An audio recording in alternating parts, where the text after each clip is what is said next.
Abdul Khalid Ibrahim menimbulkan persoalan kepada wartawan yang menghadiri sesi itu. Ia gara-gara Tan Sri Abdul Khalid terlelap kira-kira 15 saat ketika bercakap pada sidang media di lobi Dewan Undangan Negeri Selangor.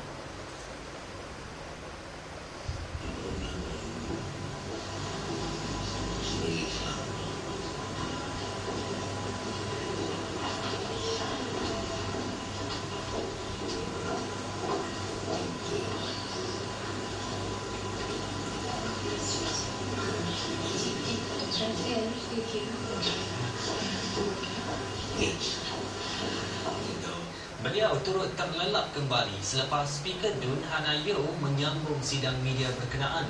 Mengulas perkara itu, setiausaha politiknya Faikah Husin berkata Tan Sri Khalid mungkin mengantuk kerana mengambil ubat darah tinggi sebelum majlis angkat sumpah itu selain mengalami kekurangan gula dalam darah.